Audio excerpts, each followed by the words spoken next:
Okay, Assalamualaikum. Hari ni aku nak review sebuah filem seram tempatan, seram misteri yang diarahkan oleh pengarah hebat Osman Ali yang akan rilis pada 1 Mei 2025. So, filem yang bertajuk Telaga Suriram. Pelakon-pelakon cerita ni memang power-power mat. Ada Maya Karin, Nabila Huda, Farid Kamil, ada Shah Ali Yahya, Eli Suryati. Memang power-power lah. So cerita ni aku share dulu sinopsis sebelum kita pergi lebih jauh. So cerita ni dia mengisahkan tentang seorang gadis, bukan seorang gadis, seorang budak, Suriram nama dia, yang berkawan baik dengan seorang gadis bisu yang bernama Maimun. So Suriram ni selalu bersama-sama dengan Maimun, jalan-jalan, walaupun Maimun ni boleh dianggap orang yang sentiasa dirasakan macam tersisih lah daripada orang kampung. Orang kampung macam tak suka sangat. Tambah-tambah pula Maimun ni, mak dia dianggap macam bomoh, orang yang tak disukai kat kampung tu. Tapi satu hari, satu tragedi berlaku. Bila mana Suriram ni hilang masa keluar dengan Maimun. Ada satu event malam tu, Maimun balik dengan Suriram. Dan perjalanan tu something happen yang buatkan Suriram ni hilang. Terus tak tahu ke mana. Dan bila mak ayah si Suriram ni cuba nak cari, diorang tak dapat jawapan. So mula dari situ misteri kehilangan Suriram ni cuba dirungkai oleh semua orang lah, mak ayah dia, dan termasuk dengan inspektor yang bernama Kamilia yang dilakukan oleh Shah Ali Yahya. So korang kena tengok adakah diorang dapat rungkai persoalan tentang misteri kehilangan Suriram ni. Korang boleh tonton filem Telaga Suriram yang akan ditayangkan 1 Mei, bermula 1 Mei 2025. So filem Telaga Suriram ni overall aku suka dia punya pelakon-pelakon, especially pelakon yang aku tak payah cakap, Nabila Huda dengan Eli Suryati sentiasa bagi 100%. Apa-apa filem yang aku tengok tak pernah menghampakan. Walaupun filem tu kurang baik, filem tu kurang baik, tapi pelakon-pelakon macam Nabila Huda, Eli Suryati ni sentiasa bagi all out lah. Dan aku juga suka dengan beberapa setup dalam filem ni, especially setup tahun 80-an. Tambah-tambah bila Shah Ali Yahya sebagai polis pakai baju polis warna biru cair dulu dengan skirt dia, ada orang rasa pelik. Masa aku tengok cerita ni, kata kenapa pakai skirt. Tapi memang ada dulu, memang polis ada pakai skirt lah, pakai skirt labuh lah. Okay. Dan setup tu dia punya props, dia ada part-part yang nampak cantik, nampak kemas, nampak menarik. Dan susul galur cerita ni pun plot yang agak unik. Aku boleh cakap agak unik daripada sudut penceritaan dia, especially tentang misteri kehilangan budak perempuan ni, sama ada disebabkan perkara mistik ataupun ada something yang berlaku.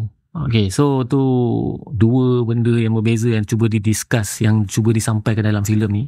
Perkara mistik ataupun perkara yang lebih ke arah logik lah. Kalau cerita pasal inspektor polis, mestilah fikir pasal logik kan. Mungkin ada something yang buruk berlaku, budak tu jatuh ke apa ke.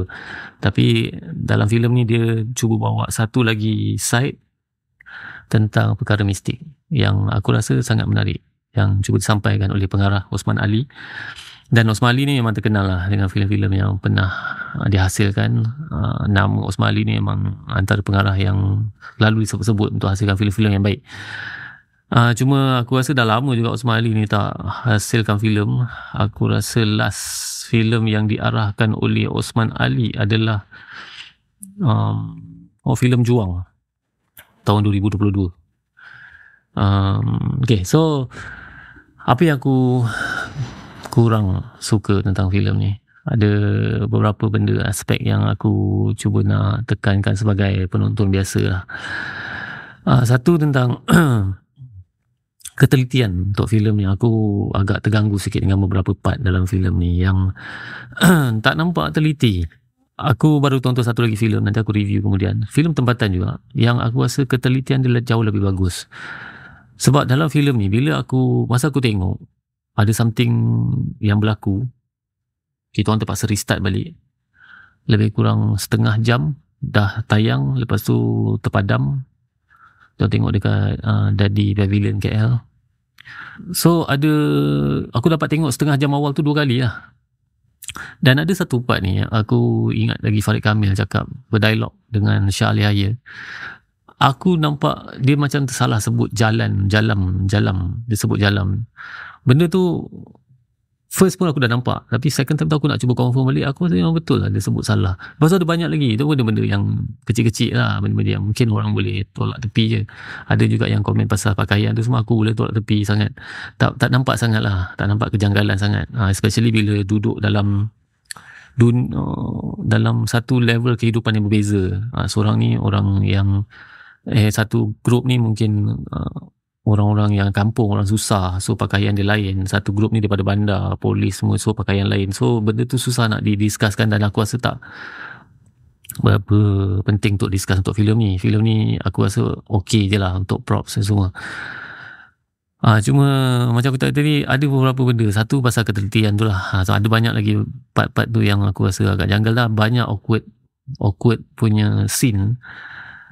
Aku nak sebut satu pun tak tersebut, sebab ada banyak awkward scene, macam part-part yang sebagai untuk cerita thriller, horror, misteri macam ni, yang sepatutnya serius, bila ada part yang orang tergelak bila tengok tu, ada something wrong lah. Orang rasa macam awkward kat situ.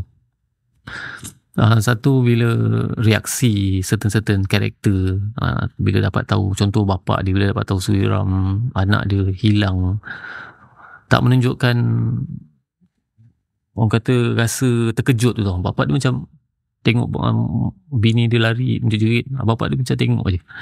Tu satu benda lah. Lepas tu ada lagi lah benda-benda lain, awkward situation ke ending yang okay. So lepas tu ada lagi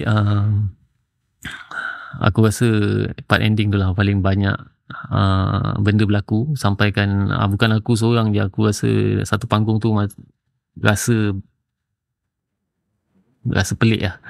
Ada yang gelak, ada yang terkejut, especially ada banyak part-part yang aku rasa terlalu CGI, terlalu nampak macam fake. Ada kereta jatuh dekat dalam air, tenggelam tu, sorry to say tu, sebab masa tengok tu memang satu hal gelap. Aku bukan nak jatuhkan filem, tapi ni just my comment lah about this movie. Filem ni sepatutnya boleh jadi filem yang baik, filem yang cantik. Aku suka cara plot ni, cuba cara jalan cerita untuk filem ni, sepatutnya boleh jadi satu filem yang baik lah. Cuma terlalu banyak kesilapan yang aku sebut. Satu lagi lah, part masa ada satu watak ni, dia tenggelam dalam air sungai ke tasik.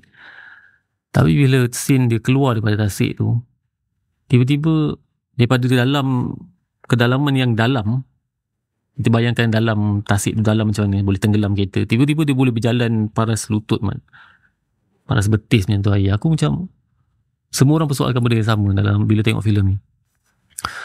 So itulah aku rasa part ketelitian tu mungkin kurang, yang buatkan filem ni agak kurang berkesan lah daripada sudut penyampaian.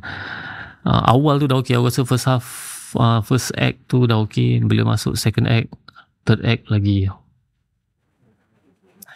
So rating untuk filem Telaga Suiram ni korang boleh tengok dekat website aku, www.kotaknyaman.com. Dekat sana korang pun boleh review juga, boleh bagi rating untuk filem-filem yang korang dah tonton, series pun ada.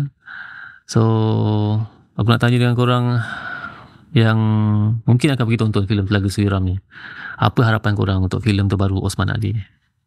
Cuba komen kat bawah. Nyaman.